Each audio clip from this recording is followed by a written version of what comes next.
Be thou my vision, O Lord of my heart, not be all else to me, save that thou art. Thou my best thought, by day or by night, waking or sleeping, thy presence my life.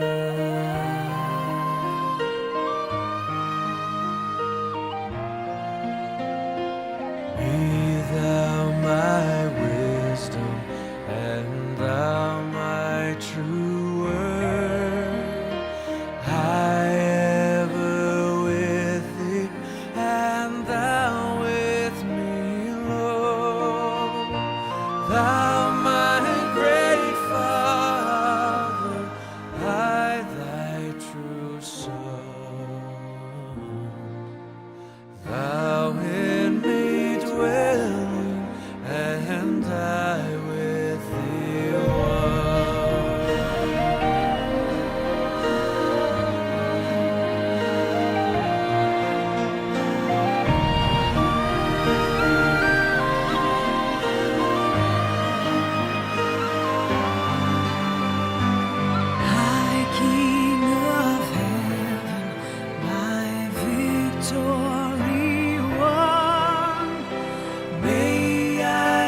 Selamat malam saudara sekalian, kita patut bersyukur kepada Tuhan karena pada malam hari ini kita punya kesempatan sekali lagi untuk mengikuti persekutuan doa.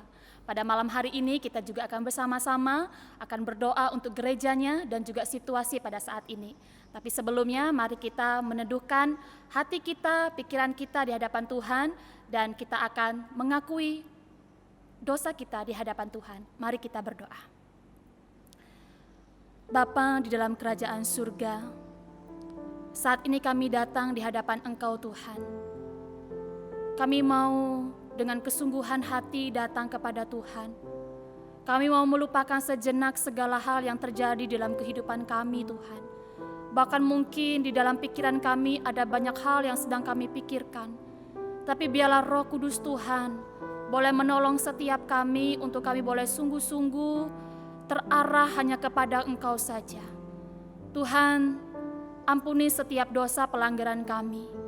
Dalam satu hari ini, mungkin setiap kami Tuhan, dengan mulut kami menyakiti hati sesama kami. Dengan mulut kami menyakiti akan Engkau Tuhan. Bahkan dengan pikiran, tangan, dan segala hal yang kami kerjakan, kami pun juga sudah melakukan perbuatan dosa di hadapan Engkau. Maka dari itu Tuhan, sebelum kami masuk di dalam hadirat-Mu yang kudus, kami mohon belas kasihan daripada Engkau Tuhan. Ampuni kami dan layakkan kami Tuhan untuk dapat menyembah-Mu.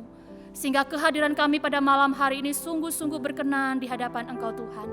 Terima kasih Tuhan, terima kasih.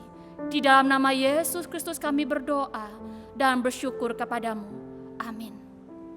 Saudara yang dikasihi Tuhan, ketika Tuhan menciptakan kita, Tuhan punya satu tujuan, yaitu supaya kita boleh menyembahnya, kita boleh memuliakannya. Maka saudara, ketika kita jauh di hadapan Tuhan, maka jiwa kita begitu gelisah dan kehilangan damai sejahtera. Karena sesungguhnya Tuhan sajalah kepuasan dan sukacita kita. Maka pada malam hari ini, mari kita mendekat kepada Tuhan dan kita mau menyembah Dia. Katakan, Allahku, ku mau sembah-Mu.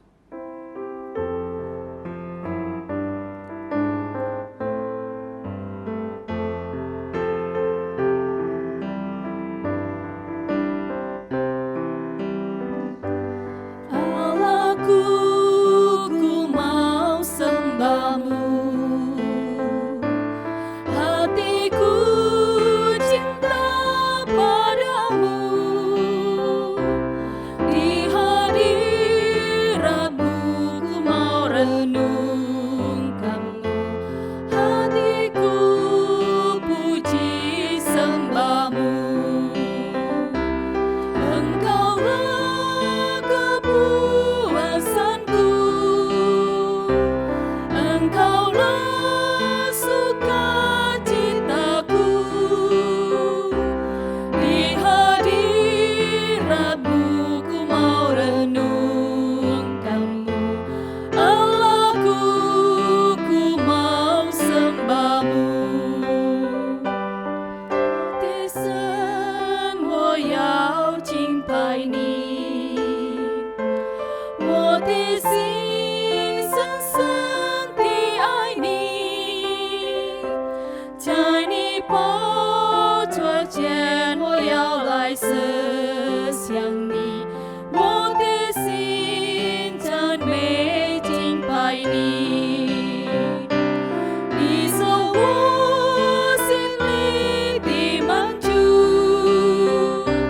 你做我唯一的喜乐，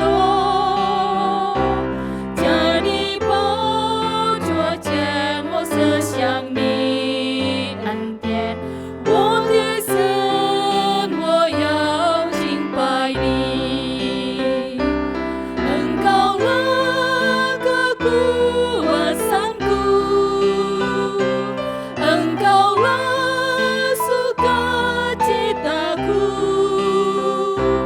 Di hadirat-Mu ku mau renungkan-Mu. Allahku, ku mau sembah-Mu.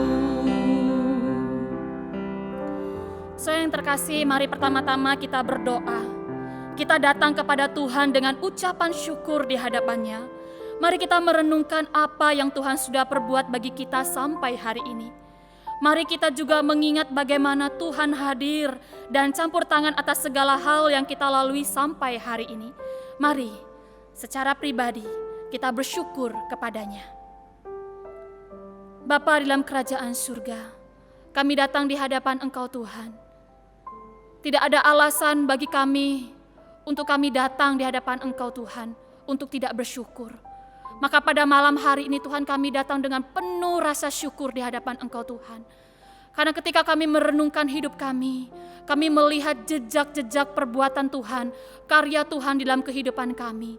Bahkan hari ini Tuhan masih memberikan kekuatan, masih memberikan keluarga kepada setiap kami yang mencintai dan mengasihi kami.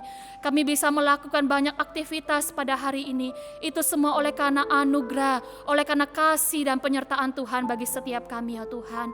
Tuhan, biarlah ketika kami merenungkan akan kasih dan penyertaan Tuhan dalam kehidupan kami, itu membuat kami boleh begitu kagum dan boleh semakin cinta akan Engkau ya Tuhan. Tolonglah setiap kami Tuhan, ketika kami lelah, ketika jiwa kami tidak ada arahnya lagi, bantu kami untuk berhenti sejenak, mengingat akan kebaikan demi kebaikan yang Tuhan izinkan terjadi di dalam kehidupan kami ya Tuhan. Dan biarlah itu boleh sekali lagi menguatkan jiwa kami ya Tuhan di hadapan Engkau. Terima kasih Tuhan, terima kasih. Di dalam nama Yesus Kristus kami berdoa dan bersyukur kepadamu. Amin. Saudara, yang kedua, mari kita juga berdoa untuk kebangunan rohani anak-anak Tuhan saat ini. Masa pandemi saat ini banyak sekali anak-anak Tuhan kehilangan semangat untuk bersekutu, bahkan juga melayani. Maka dari itu mari kita minta Roh Allah membangkitkan kembali semangat dan kesetiaan anak-anak Tuhan, dan juga dimampukan untuk terus mengandalkan Tuhan dan bersandar kepadanya. Mari kita berdoa. Bapa dalam kerajaan surga, kami juga datang di hadapan Engkau Tuhan. Kami meminta Tuhan agar Engkau boleh membangunkan rohani dan semangat anak-anak Tuhan dimanapun mereka berada saat ini Tuhan. Tuhan, kami tahu bahwa di dalam masa pandemi kami harus beribadah di rumah kami masing-masing. Kami harus menggunakan media yang baru di dalam kami melayani.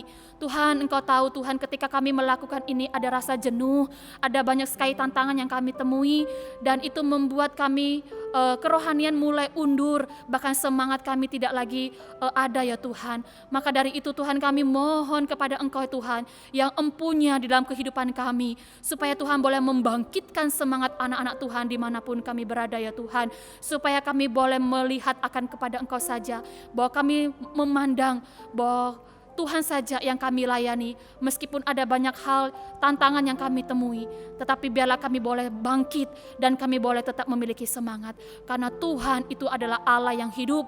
Maka ya Tuhan, biarlah semangat yang akan kebangkitan Kristus itulah yang boleh memotivasi akan setiap kami ya Tuhan. Terima kasih Tuhan, terima kasih. Tolonglah setiap kami, anak-anak Tuhan, agar memiliki kerinduan yang besar untuk beribadah kepadamu. Di dalam nama Yesus Kristus kami berdoa dan bersyukur kepadamu. Amin.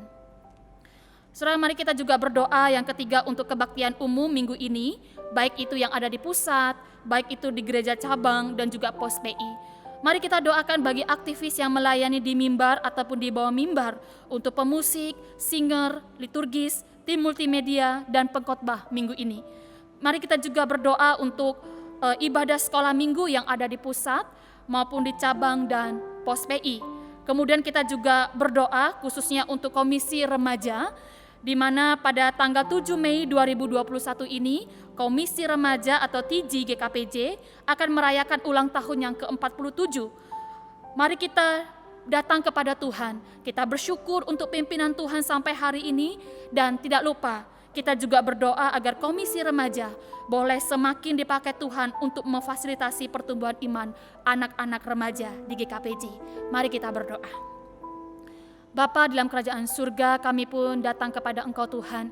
Kami menyerahkan Tuhan untuk pelayanan di minggu ini Tuhan, baik itu yang ada di kebaktian 1, kebaktian 2, kebaktian 3, baik itu melalui offline ataupun online ya Tuhan, kami serahkan ke dalam tangan Tuhan, khususnya bagi setiap aktivis yang mengambil bagian di dalam pelayanan ini, baik itu yang ada di atas mimbar ataupun di bawah mimbar. Tuhan, kiranya Engkau boleh memberkati setiap mereka, mempersiapkan mereka Tuhan di dalam peran mereka masing-masing, agar sungguh pelayanan di kebaktian ibadah minggu ini Tuhan, boleh sungguh-sungguh ada kehadirat Tuhan, dan itu boleh menolong setiap kami, boleh menikmati perjumpaan secara pribadi di hadapan Engkau Tuhan. Kami juga berdoa untuk ibadah sekolah minggu di minggu ini. Kiranya Tuhan juga boleh memberkati Tuhan untuk lose-lose yang akan menyampaikan firman Tuhan melalui Zoom ataupun melalui YouTube, dan juga anak-anak yang akan mengikuti ibadah. Kiranya Tuhan juga boleh menggerakkan semangat anak-anak untuk dapat mengikutinya, dan terlebih lagi juga anak-anak kami juga mempunyai dukungan daripada orang tua mereka ya Tuhan. Kiranya Tuhan Kau boleh memberkati semua ibadah ini ya Tuhan, karena kami tahu Tuhan, di dalam doa saja ada kuasa Tuhan, dan di dalam doa ketika kami bersatu hati menyerahkan pelayanan ini, maka kami semua boleh menikmati akan berkat Tuhan di dalamnya ya Tuhan Yesus. Engkau berkati Tuhan pelayanan ini Bapa. Terima kasih Tuhan, terima kasih. Di dalam nama Yesus Kristus kami berdoa dan bersyukur kepadamu. Amin. Saudara, mari kita juga berdoa untuk persiapan ibadah gereja kita di dalam rangka merayakan kenaikan Yesus Kristus pada hari Kamis pada tanggal 13 Mei 2021. Kiranya setiap tim yang terlibat di dalam pelayanan ini dapat mempersiapkan diri dengan baik, dan juga setiap kita atau jemaat juga dapat meluangkan waktu dan mempersiapkan diri untuk mengikutinya. Mari kita berdoa. Demikian juga kami menyerahkan Tuhan untuk kebaktian di dalam rangka merayakan kenaikan Tuhan Yesus pada 13 Mei hari Kamis ini Tuhan. Kami berdoa untuk setiap rekan-rekan kami yang terlibat di dalam pelayanan ini ya Tuhan. Tuhan, kiranya Engkau boleh memakai setiap mereka, mempersiapkan mereka, baik itu melalui lagu yang akan dinyanyikan ataupun juga melalui firman Tuhan yang akan dibentangkan kepada setiap kami. Biarlah Roh Allah bekerja dalam setiap mereka yang Tuhan percayakan untuk melayani Tuhan. Kami juga berdoa Tuhan untuk anak-anak Tuhan. Kiranya di dalam momen ini Tuhan, boleh setiap kami atau setiap jemaat boleh dapat meluangkan waktunya untuk dapat beribadah. Tuhan, kiranya Roh Kudus menggerakkan hati setiap anak-anak Tuhan untuk dapat memberikan waktu yang terbaik untuk dapat beribadah dan bersekutu Tuhan. Terima kasih Tuhan, terima kasih. Dengarlah doa ini Tuhan, kami alaskan hanya di dalam nama Tuhan Yesus Kristus kami berdoa. Amin. Saudara, di dalam Mazmur pasalnya yang ke-86, ayat yang pertama dan ayat yang ketiga berbunyi demikian. Sendengkanlah telingamu ya Tuhan, jawablah aku, sebab sengsara dan miskin aku. Engkau adalah Allahku, kasihanilah aku ya Tuhan, sebab kepadamulah aku berseru sepanjang hari. Saudara, siapalah kita? Kita adalah manusia yang lemah dan juga mudah retak, bukan?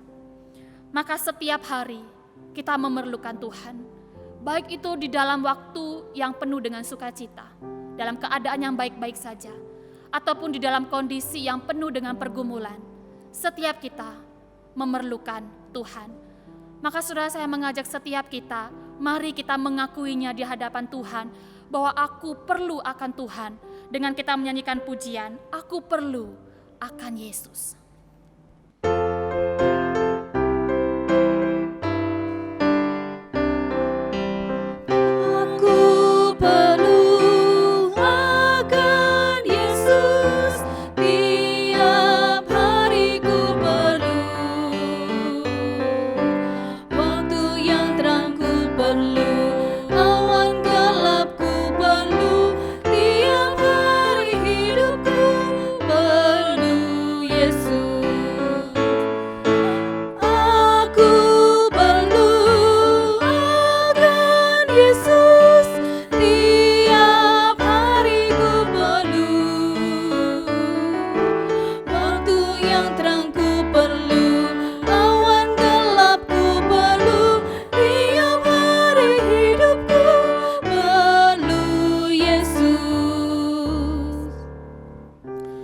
Mari saudara, kita juga akan bersama-sama melanjutkan pokok doa kita Mari kita berdoa untuk pemilihan majelis GKPJ dalam periode 2021-2020 sampai 2004. Doakan agar Tuhan mempersiapkan mereka yang akan terpilih dan dipercayakan untuk melayani. Kiranya Tuhan memberikan mereka kemampuan untuk melayani di gereja ini. Mari kita berdoa.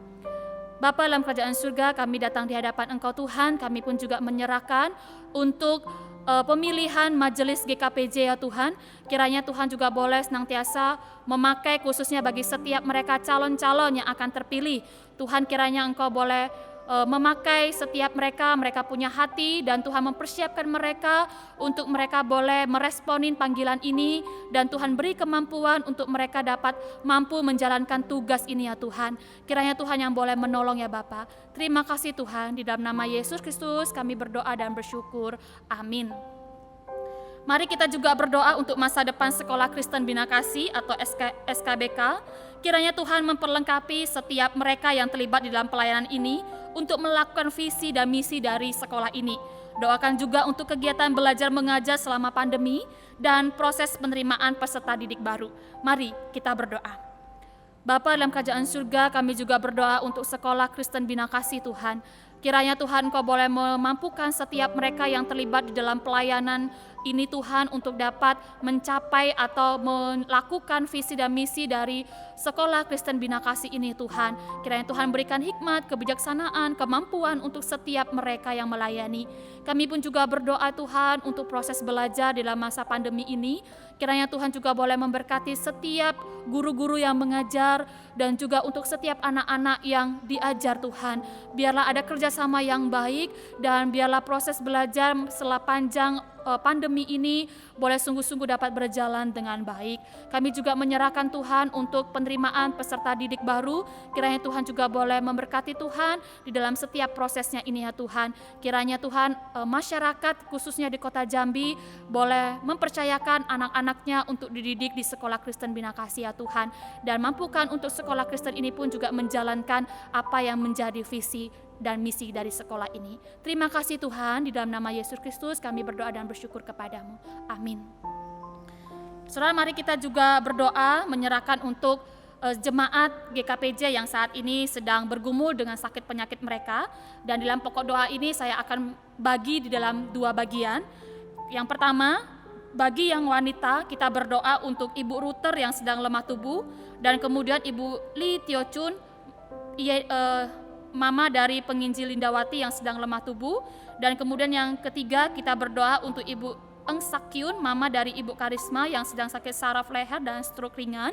Kemudian yang keempat kita berdoa untuk Ibu Tio Soknoy, mama dari Bapak Gunawan Halim yang sedang sakit infeksi pankreas. Sedangkan bagi yang pria, mari kita berdoa untuk Ibu Wang Chiusha yang sakit lutut. Kemudian kita juga berdoa untuk Bapak Yadi, suami Ibu Lucy Wang, pemulihan pasca pemasangan ring. Kemudian yang ketujuh kita berdoa untuk Saudara Austin, anak dari Bapak Rudi SHS, pemulihan pasca operasi. Mari kita berdoa untuk jemaat yang saat ini sedang sakit. Mari kita berdoa. Bapa dalam kerajaan surga, hamba-Mu datang di hadapan-Mu juga menyerahkan Tuhan untuk saudara-saudara kami yang saat ini bergumul dengan sakit penyakitnya ya Tuhan. Hamba-Mu berdoa untuk Ibu Ruter yang sedang lemah tubuh, Ibu Li Tio Chun ya Tuhan yang juga sedang mengalami lemah tubuh, dan Ibu Eng Sakyun yang sakit saraf leher dan stroke ringan, dan Ibu Tio Soknoy yang sedang mengalami infeksi pankreas. Tuhan, kami berdoa dan menyerahkan kepada Tuhan. Kiranya Tuhan yang boleh menolong setiap mereka, menyembuhkan penyakit mereka Tuhan. Dan kami juga menyerahkan untuk setiap keluarga besar mereka ya Tuhan, yang mendampingi, yang menolong mereka sepanjang mereka mengalami kelemahan tubuh dan sakit ini. Tuhan kasih kesabaran, ketulusan hati Tuhan, dan sukacita untuk dapat merawat anggota keluarga yang saat ini sedang sakit. Dan terlebih lagi Tuhan yang boleh memberikan kekuatan, penghiburan bagi setiap mereka yang saat ini juga sedang sakit. Tentu ini bukan situasi yang mudah ya Tuhan, tapi biarlah Tuhan saja yang boleh menguatkan mereka. Terima kasih Tuhan, terima kasih. Di dalam nama Yesus Kristus kami menyerahkan doa ini. Amin. Saudara, yang terakhir mari kita juga berdoa untuk kondisi pandemi di Indonesia. Mari kita berdoa akhir-akhir ini ada beberapa tempat di Indonesia yang mengalami lonjakan kasus penularan COVID-19. Dan mungkin itu juga termasuk di dalam kota kita, kota Jambi ataupun dimanapun saat ini kita berada. Oleh sebab itu, mari kita berdoa agar masyarakat punya kepedulian untuk tetap mematuhi protokol kesehatan. Dan mari kita juga berdoa supaya pemerintah terus diberikan hikmat untuk dapat mengupayakan penekanan penularan COVID-19 ini. Mari kita juga berdoa untuk tsunami COVID-19 yang terjadi di India. Kiranya Tuhan berbelas kasih dan memulihkan kondisi di India ini. Mari sama-sama kita berdoa. Bapa dalam kerajaan surga, hamba-Mu juga datang di hadapan-Mu ya Tuhan, menyerahkan untuk bangsa kami ini ya Tuhan. Tuhan, kami memohon kepada Engkau, pulihkanlah bangsa kami ini ya Tuhan, secara khusus dari virus COVID-19 ini Tuhan. Ada beberapa tempat yang saat ini sedang mengalami kelonjakan kasus COVID-19 ini ya Tuhan. Kiranya Tuhan Engkau boleh menolong, memberikan kesembuhan, pemulihan, secara khusus bagi setiap mereka yang saat ini terpapar COVID-19, dan kami berdoa untuk masyarakat Indonesia boleh memiliki kepedulian dan juga mau boleh dengan kesungguhan hati mengikuti protokol kesehatan dengan baik ya Tuhan. Tidak lupa kami juga berdoa untuk India ya Tuhan, yang saat ini pun juga terpapar COVID-19 ya Tuhan. Kiranya Tuhan juga boleh memulihkan kondisi orang-orang yang ada di India ya Tuhan Yesus. Engkau pulihkan mereka, dan kiranya Tuhan juga boleh menolong untuk setiap orang-orang yang tergerak hatinya untuk dapat memperhatikan orang-orang yang ada di India ya Tuhan, yang saat ini sedang bergumul ya Bapa. Terima kasih Tuhan, terima kasih. Dengarlah doa kami ini ya Bapa. Bapa dalam kerajaan surga, inilah doa-doa kami yang kami naikkan di hadapan Engkau Tuhan. Tuhan, kami mohon kepada Engkau, kiranya Tuhan boleh berbelas kasih dan mendengarkan akan setiap seru dan doa kami ini yang kami panjatkan di hadapan Engkau Tuhan. Kiranya Tuhan, Engkau boleh menjawab sesuai dengan waktu Tuhan, dan biarlah setiap kami boleh melihat akan karya Tuhan ketika kami datang di hadapan Engkau, dan kami boleh berdoa ya Bapa. Terima kasih Tuhan, di dalam nama Yesus Kristus kami berdoa dan bersyukur kepadamu. Amin.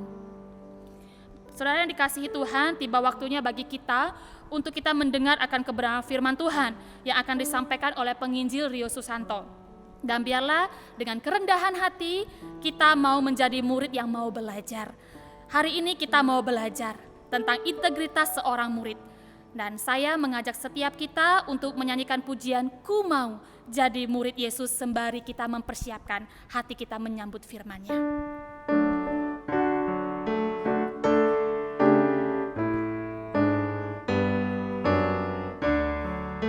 Ku mau jadi murid Yesus.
Hati yang mau turut akan teladan Tuhan Yesus. Mari kita mau belajar dan kita mau menuruti apa yang Tuhan kehendaki untuk kita lakukan. Mari dengan kesungguhan hati kita katakan, ku mau turut teladan Tuhan Yesus. Ku mau turut teladan Yesus di dalam hatiku. Ku mau turut teladan Yesus dalamku. Di dalam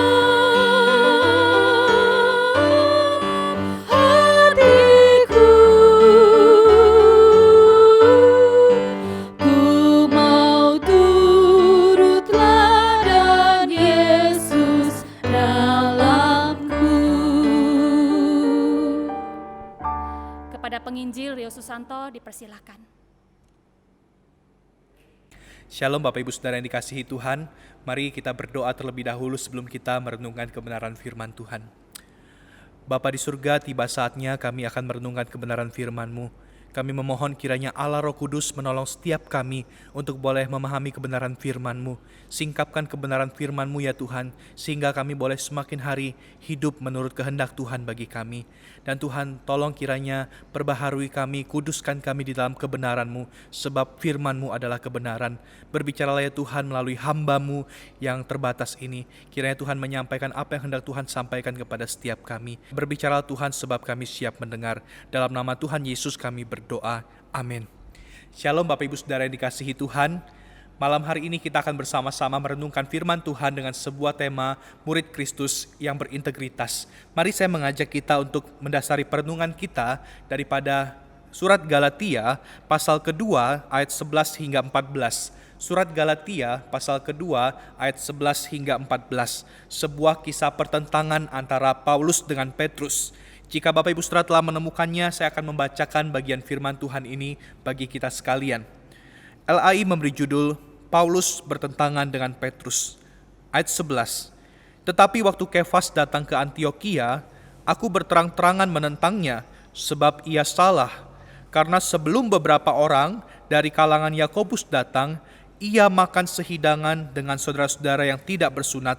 Tetapi setelah mereka datang, ia mengundurkan diri dan menjauhi mereka, karena takut akan saudara-saudara yang bersunat. Dan orang-orang Yahudi yang lain pun turut berlaku munafik dengan dia, sehingga Barnabas sendiri turut terseret oleh kemunafikan mereka. Tetapi waktu kulihat bahwa kelakuan mereka itu tidak sesuai dengan kebenaran Injil, aku berkata kepada Kefas di hadapan mereka semua, jika engkau seorang Yahudi hidup secara kafir dan bukan secara Yahudi, bagaimanakah engkau dapat memaksa saudara-saudara yang tidak bersunat untuk hidup secara Yahudi? Demikian firman Tuhan.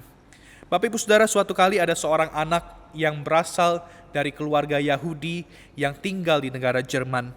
Keluarga ini sebenarnya adalah sebuah keluarga yang saleh Bapak Ibu Saudara. Mereka taat beragama. Dan sang anak ini pun dia sangat kagum sekali dengan papanya, karena papanya mengajarkan banyak hal mengenai keyahudian kepada sang anak itu. Tetapi Bapak Ibu Saudara, suatu kali ketika sang anak ini menginjak masa remaja, mereka pindah ke daerah lain di daerah Jerman. Ternyata Bapak Ibu Saudara, tempat tinggal mereka yang baru ini tidak ada tempat ibadah orang Yahudi di sana, atau yang kita kenal dengan sinagoge. Bapak Ibu Saudara, mayoritas orang yang ada di sana bukanlah orang Yahudi. Dan karena sang papa ini adalah seorang pebisnis, di mana rekan-rekan bisnisnya juga bukanlah orang Yahudi, maka suatu kali papanya ini mengumumkan kepada keluarganya bahwa dia akan pindah menjadi seorang Lutheran.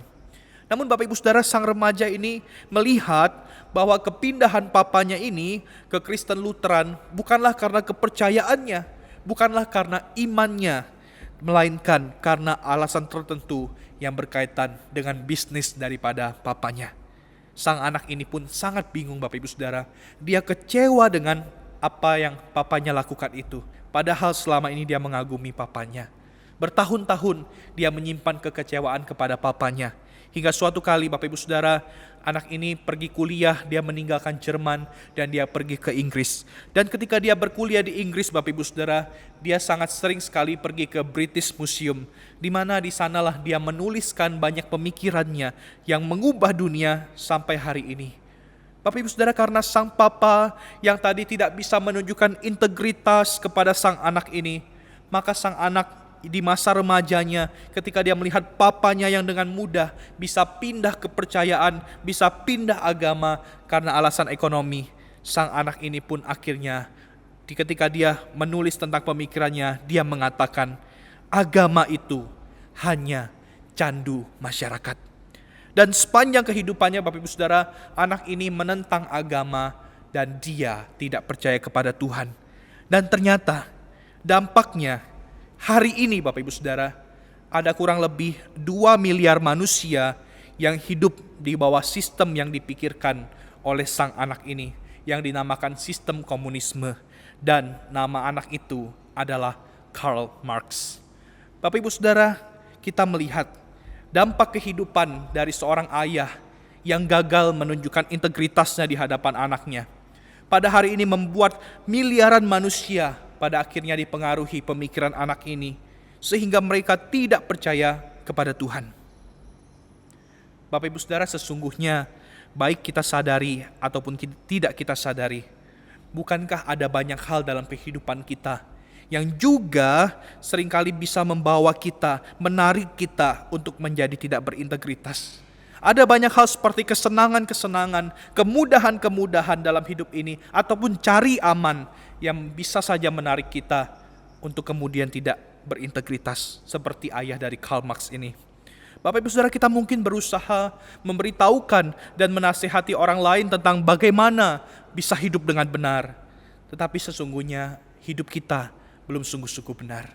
Bapak Ibu Saudara, mungkin kita berusaha ingin terlihat baik dari luar, kita berusaha ingin dinilai baik oleh banyak orang, tetapi kita sesungguhnya tidak sungguh-sungguh baik. Kita mungkin menghidupi kehidupan ganda, berusaha terlihat di luar dengan sangat baik, tapi ketika kita berada sendirian, ketika kita ada di tengah-tengah keluarga kita berubah menjadi pribadi yang garang, pribadi yang berbeda dari apa yang kita perlihatkan di luar. Bapak Ibu Saudara, integritas itu bukan cuma bicara tentang apa yang ada di luar, yang kelihatan secara lahiriah. Tetapi integritas itu sesungguhnya bicara tentang keseluruhan hidup kita yang tidak bercelah di hadapan Tuhan. Integritas bicara tentang seluruh kepenuhan hidup kita di hadapan Tuhan. Bapak Ibu Saudara, integritas tidak bicara tentang apa yang di luar saja, tetapi juga apa yang di dalam. Bicara tentang kesesuaian antara hati kita, pikiran kita, perkataan kita, dan tindakan kita. Seluruh keutuhannya di hadapan Tuhan. Bapak Ibu Saudara, lawan kata dari integritas itu bukanlah kurang berintegritas. Tetapi lawan kata dari integritas adalah kemunafikan. Karena itu ketika bicara tentang ahli-ahli Taurat dan orang Farisi, Yesus pernah mengatakan, "Celakalah kamu, hai ahli-ahli Taurat dan orang-orang Farisi, hai kamu orang-orang munafik, sebab kamu sama seperti kuburan yang dilabur putih, yang sebelah luarnya tampak bersih, tetapi yang sebelah dalamnya penuh tulang belulang dan berbagai jenis kotoran." Itulah kemunafikan. Bapak Ibu Saudara, kemunafikan bicara tentang apa yang di luar dan di dalam diri seseorang berbeda, sehingga tidak sesuai antara hati, pikiran, perkataan, dan tindakan. Bapak Ibu Saudara, sesungguhnya kemunafikan merupakan masalah semua manusia berdosa. Bahkan Bapak Ibu Saudara, seorang hamba Tuhan sekalipun, hamba Tuhan sekaliber Petrus sekalipun, seorang rasul yang langsung dipilih oleh Yesus, murid Yesus yang dididik langsung oleh Yesus, Petrus pun juga tidak imun dengan kemunafikan ini, Bapak Ibu Saudara. Dalam bagian Alkitab yang tadi kita baca, kita menemukan kisah kesaksian Paulus tentang apa yang Petrus lakukan ketika dia berada di Antiokhia. Bapak Ibu Saudara, kita perlu mengetahui bahwa pada waktu itu Petrus, dia adalah seorang pemimpin gereja di Yerusalem. Kisah dalam bagian Alkitab yang kita baca ini terjadi, Bapak Ibu Saudara, ketika pada waktu itu Petrus dan Barnabas datang dan mereka makan bersama-sama dengan orang Kristen Yahudi dan yang bukan Yahudi. Kelihatannya hal ini sangat biasa, Bapak Ibu Saudara.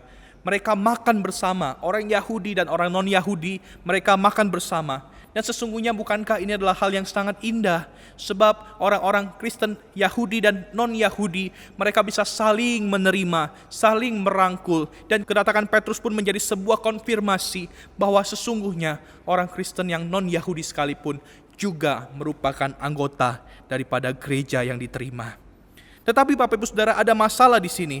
Di tengah-tengah perjamuan mereka, Paulus mengisahkan, tiba-tiba datanglah orang-orang yang disebut dari kalangan Yakobus di tengah-tengah mereka. Dan ayat 12 mencatat bahwa ia, Petrus, mengundurkan diri dan menjauhi mereka, menjauhi orang-orang yang tadi makan dengan dia, karena takut akan saudara-saudara yang bersunat. Bapak Ibu Saudara, pertanyaannya, mengapa Petrus harus mengundurkan diri? Mengapa Petrus menjadi takut? Siapa orang-orang dari kalangan Yakobus ini sehingga Petrus menjadi takut, Bapak Ibu Saudara? Ada penafsir yang mengatakan bahwa kalangan Yakobus yang dimaksud dalam bagian Alkitab ini, mereka adalah murid-murid dari Yakobus yang dikirimkan ke Antiokhia untuk menyampaikan sebuah pesan kepada Petrus. Sesungguhnya tidak terlalu penting untuk kita mengetahui siapa kalangan Yakobus itu. Tetapi Bapak Ibu Saudara, yang lebih penting adalah kita perlu mengetahui kira-kira apa pesan yang disampaikan oleh kalangan Yakobus ini, sehingga pada waktu itu Petrus tidak mau lagi makan bersama dengan orang-orang Kristen non-Yahudi dengan alasan takut akan saudara-saudara yang bersunat. Siapa saudara-saudara yang bersunat ini, Bapak Ibu Saudara? Yang dimaksud dengan saudara-saudara yang bersunat di sini bukanlah daripada kalangan Yakobus. Petrus tidak takut dengan kalangan Yakobus, Bapak Ibu Saudara. Tetapi saudara-saudara yang bersunat di sini adalah orang-orang Kristen Yahudi maupun orang Yahudi yang belum percaya kepada Kristus yang sedang diinjili oleh Petrus. Bapak Ibu Saudara, jika kita melihat dari konteks sejarah, seorang penafsir bernama Ronald Fung, dia memberikan dua alasan kenapa Petrus takut dan mengundurkan diri. Bapak Ibu Saudara, yang pertama, Petrus sebagai seorang pemimpin gereja Yerusalem, pada waktu itu dia sedang menginjili orang-orang Yahudi yang belum percaya kepada Tuhan. Dia takut, jangan-jangan ketika dia makan bersama dengan orang-orang non-Yahudi, berita ini bisa dipakai oleh orang-orang banyak untuk membuat gosip bahwa Petrus itu sudah melepaskan keyahudiannya, dia sudah murtad, sehingga akhirnya dia bisa saja jadi batu sandungan bagi orang-orang Yahudi yang belum percaya yang sedang dia injili. Bapak Ibu Saudara, ada alasan kedua. Yang kedua, mungkin saja Petrus itu berusaha untuk melindungi orang-orang Kristen Yahudi yang ada di daerah Yerusalem dan Yudea, yang pada waktu itu memang mereka sedang berada dalam sebuah ancaman daripada saudara-saudara Yahudi mereka yang belum percaya kepada Yesus. Bapak Ibu Saudara, mungkin kalangan Yakobus ini takut. Kalau ketika Petrus makan bersama dengan orang Kristen non-Yahudi itu, nanti ada sebuah kejadian yang tidak enak yang terjadi, di mana orang-orang Kristen Yahudi semakin dianiaya oleh keluarga mereka. Keselamatan daripada orang-orang Kristen Yahudi itu bisa terancam oleh orang-orang Yahudi yang belum percaya kepada Tuhan. Sehingga mungkin saja pesan mereka adalah hati-hati. Jangan sampai ketika engkau makan dengan orang Kristen non-Yahudi, nanti engkau mendapat kesulitan. Bapak Ibu Saudara, mungkin kelihatannya dari beberapa alasan ini, apa yang Petrus lakukan dengan dia mengundurkan diri, itu kelihatannya bisa kita mengerti. Bapak Ibu Saudara, sekilas tampaknya Petrus menjaga agar orang-orang Kristen Yahudi itu tidak dianiaya oleh orang-orang Yahudi yang tidak percaya kepada Tuhan, dan juga menjaga orang-orang Yahudi yang sedang dia injili untuk tetap meyakinkan mereka bahwa kedatangan Kristus bukan mendiadakan hukum Taurat, melainkan menggenapinya. Tetapi jika dia makan bersama dengan orang non-Yahudi, maka bisa saja orang Yahudi yang diinjilinya mengartikan bahwa Kristen menjadi Kristen dan menjadi non-Yahudi atau kafir itu sama saja. Dia bisa disalahpahami. Tetapi Bapak Ibu Saudara, bagi Paulus, Petrus, Barnabas, mereka berdua tetap melakukan kemunafikan, tidak berintegritas. Bapak Ibu Saudara, kenapa? Sebab mereka bukannya tidak tahu bahwa di dalam Kristus tidak ada perbedaan.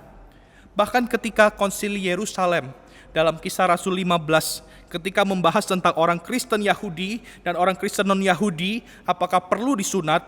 Petrus sendiri dia pernah mengatakan, kita percaya bahwa oleh kasih karunia Tuhan Yesus kita akan beroleh keselamatan sama seperti mereka, orang-orang non-Yahudi juga. Dia pernah mendeklarasikan bahwa tidak ada perbedaan antara orang Kristen Yahudi dengan orang Kristen non-Yahudi. Tetapi sekarang apa yang Petrus lakukan? Alkitab berkata, ia mengundurkan diri dan menjauhi mereka karena takut akan saudara-saudara yang bersunat.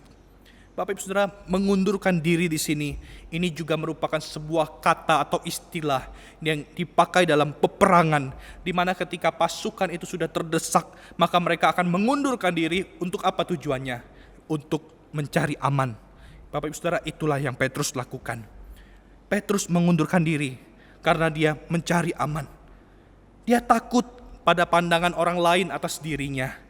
Dia lebih mementingkan apa yang orang pandang tentang dia daripada integritasnya sebagai seorang rasul, baik bagi orang Kristen Yahudi maupun bagi orang non-Yahudi.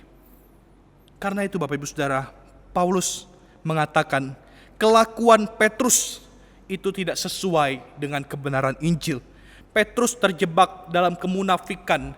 Dia memakai topeng Bapak Ibu Saudara, dan memang kemunafikan itu dalam bahasa asli atau bahasa Yunani adalah hipokrit, munafik, memakai topeng yang biasa memang digunakan untuk istilah aktor-aktor atau aktris-aktris yang memainkan drama dengan topeng, di mana mereka pura-pura menirukan karakter tertentu dengan topeng, menyembunyikan wajah aslinya. Bapak Ibu Saudara, demikianlah kemunafikan. Kemunafikan itu bicara mengenai hal demikian, menggunakan topeng dan hidup dalam kepura-puraan. Bapak Ibu Saudara, kita pun sesungguhnya juga adalah orang-orang yang berpotensi untuk menjadi munafik, tidak hidup berintegritas. Sebagaimana Petrus, Bapak Ibu Saudara, jika Petrus menjadi munafik karena tekanan-tekanan yang dia alami, maka sesungguhnya ada banyak hal juga yang bisa saja berpotensi membuat kita menjadi munafik. Entah itu tekanan yang kita alami, kita mencari aman, mencari keuntungan, ataupun mencari kenyamanan bagi diri kita. Sehingga Bapak Ibu Saudara, akhirnya kita menjadi murid Kristus yang tidak berani bayar harga dan selalu hidup dalam kemunafikan. Scott McKnight, seorang penafsir, mengatakan demikian. Petrus membuat keputusan yang buruk ketika dia mengalami tekanan. Dan jika kita berada di posisi itu, maka kita pun mungkin sama. Tetapi Allah memanggil kita untuk masuk kepada sebuah ketaatan tanpa ketakutan akan kehendaknya ketika kita hidup dalam pimpinan Roh-Nya. Bapak Ibu Saudara, sesungguhnya jika kita tidak hidup berintegritas, terus hidup dalam kemunafikan, maka kemunafikan itu akan menghancurkan diri kita. Dan bukan cuma menghancurkan kita Bapak Ibu Saudara, tetapi juga bahkan bisa membuat orang lain menjadi munafik, jatuh ke dalam dosa yang sama. Demikian juga kemunafikan yang dilakukan oleh Petrus. Galatia 2:13 mencatat, dan orang-orang Yahudi lain pun turut berlaku munafik dengan dia, sehingga Barnabas sendiri turut terseret dalam kemunafikan mereka. Bapak Ibu Saudara, kemunafikan itu menghancurkan diri kita sendiri dan juga bahkan membawa orang lain untuk hancur Bapak Ibu Saudara. Saya meminjam sebuah ilustrasi dari seorang hamba Tuhan yang mengisahkan tentang tembok Cina. Saat ini kita tahu bahwa tembok Cina adalah tembok yang terbesar, tembok raksasa yang luar biasa dibangun oleh manusia.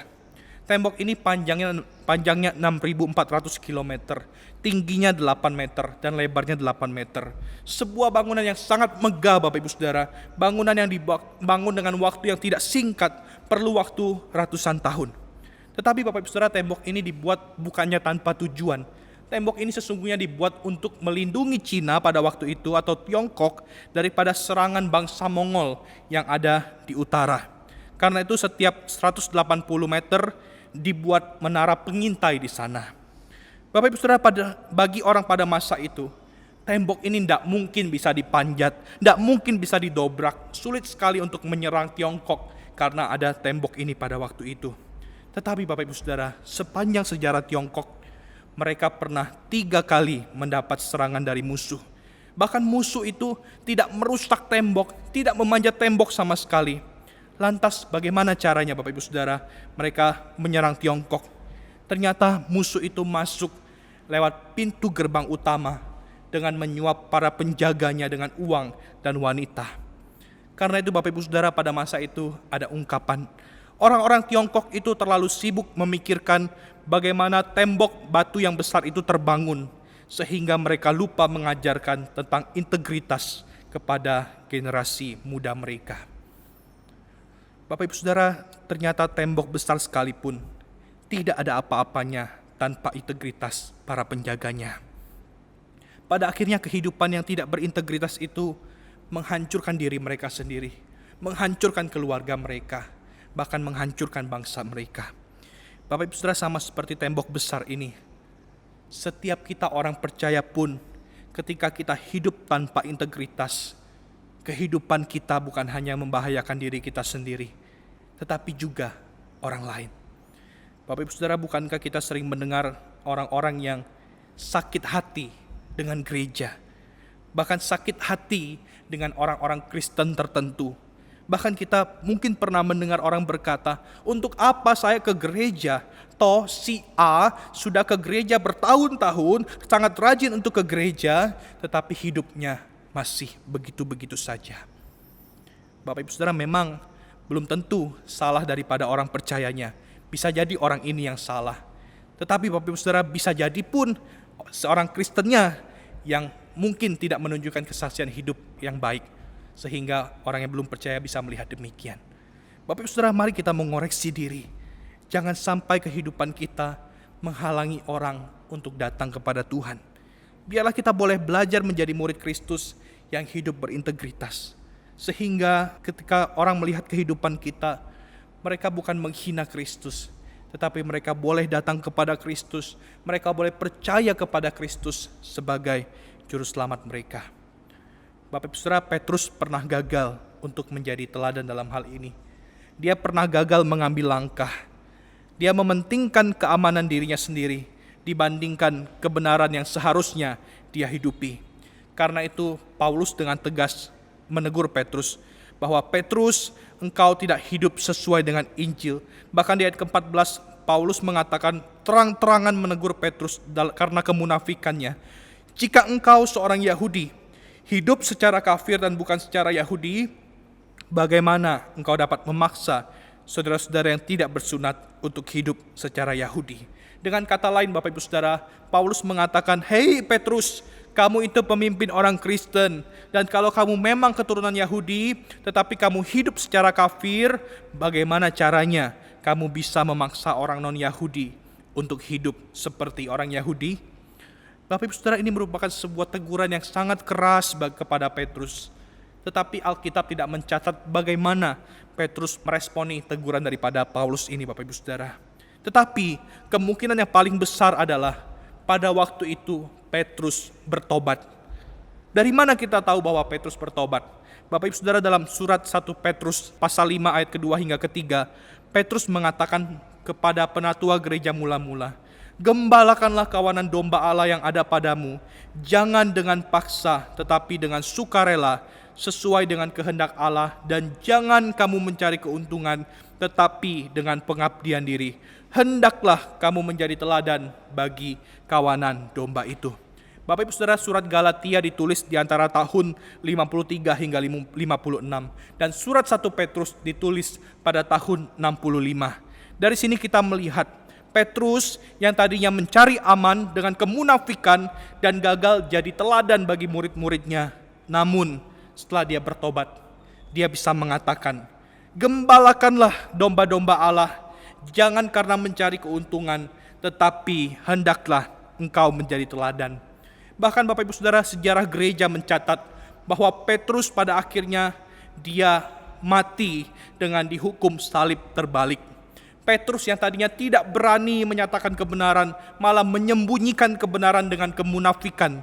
Tetapi ketika Tuhan ubahkan, dia berani menyatakan kebenaran, bahkan hingga sampai dihukum mati. Petrus telah berubah menjadi seorang yang berintegritas. Bapak Ibu Saudara, kita melihat akhirnya ada anugerah Allah bagi mereka yang mau bertobat dan belajar untuk hidup berintegritas. Petrus pernah gagal, dia pernah mengkhianati Tuhan, tapi Tuhan Yesus masih percaya kepadanya dengan mengatakan, "Gembalakanlah domba-dombaku." Bahkan Petrus pernah berlaku munafik, tetapi ketika dia bertobat, Tuhan ubahkan hidupnya menjadi seorang yang berani menyatakan kebenaran hingga akhir hidupnya. Bapak Ibu Saudara, jika hari ini kita merasa ada kehidupan kita yang tidak berintegritas, ada kemunafikan yang masih kita lakukan, kita berusaha terlihat baik di luar, tetapi kita sadar bahwa di dalam diri kita ada kebobrokan dalam diri kita.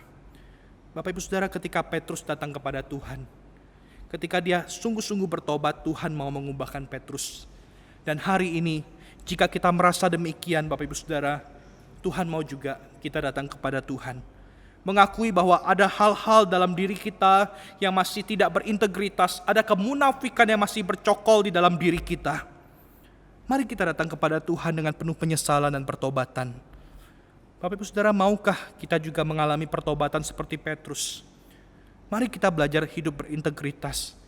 Kita belajar menjaga hati dengan penuh kewaspadaan, seperti apa yang Amsal katakan, karena dari situlah terpancar kehidupan. Bapak Ibu Saudara, hidup berintegritas tidak mudah.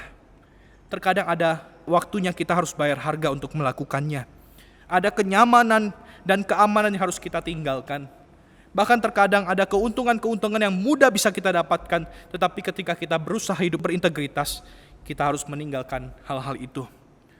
Bapak Ibu Saudara, meskipun demikian, itulah panggilan kita untuk memikul salib, menyangkal diri, dan mengikuti Yesus.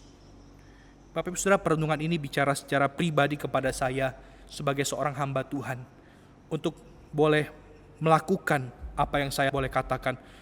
Perenungan ini menegur saya, untuk saya boleh menyesuaikan antara apa yang saya katakan dengan kehidupan saya.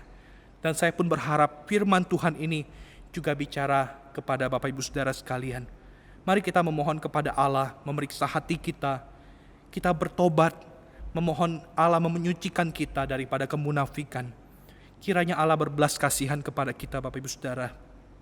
Dan dalam perjuangan kita menjadi murid Tuhan yang berintegritas, mari kita melihat kepada Yesus, Sang Guru Agung kita. Tuhan Yesus adalah teladan yang sempurna dalam kehidupan berintegritas. Matius 22 ayat 16 mencatat bahwa murid-murid orang Farisi mengatakan demikian kepada Yesus, "Engkau, Yesus, adalah seorang yang jujur dan dengan jujur mengajar jalan Allah, dan engkau tidak takut kepada siapapun juga, sebab engkau tidak mencari muka." Bapak Ibu Saudara, Yesus tidak melihat popularitas lebih penting daripada integritas. Yesus berani menyatakan kebenaran, walaupun ada konsekuensi yang harus dia terima, dia tetap berani menyatakan kebenaran. Itulah integritas. Kiranya Tuhan menolong kita untuk hidup sebagai murid-murid Tuhan yang berintegritas. Kiranya Tuhan memeriksa hati kita, memampukan kita untuk boleh hidup berintegritas di hadapannya. Amin. Mari kita berdoa. Tuhan, kami berterima kasih untuk firman-Mu yang telah berbicara kepada kami pada hari ini tentang hidup berintegritas. Tuhan, ampuni kami jika selama ini masih ada hal-hal di dalam kehidupan kami yang Tuhan dapati ada kemunafikan di dalamnya, ada hidup yang tidak berintegritas di dalamnya. Tuhan, kami mau datang kepada Tuhan, kami mau belajar untuk bertobat, belajar untuk hidup di hadapan Tuhan, hidup tanpa tercela di hadapan Tuhan, berjuang untuk berani bayar harga demi menyatakan kebenaran agar kami boleh hidup berintegritas. Tolong setiap kami ya Tuhan. Kami tahu ini tidak mudah, tetapi kami percaya bahwa Allah yang akan memampukan setiap kami untuk melakukannya. Terpujilah Tuhan yang baik untuk firman-Mu. Kami bersyukur dalam nama Tuhan Yesus. Amin. Persekutuan doa kita sampai di sini. Tuhan Yesus memberkati Bapak Ibu Saudara sekalian.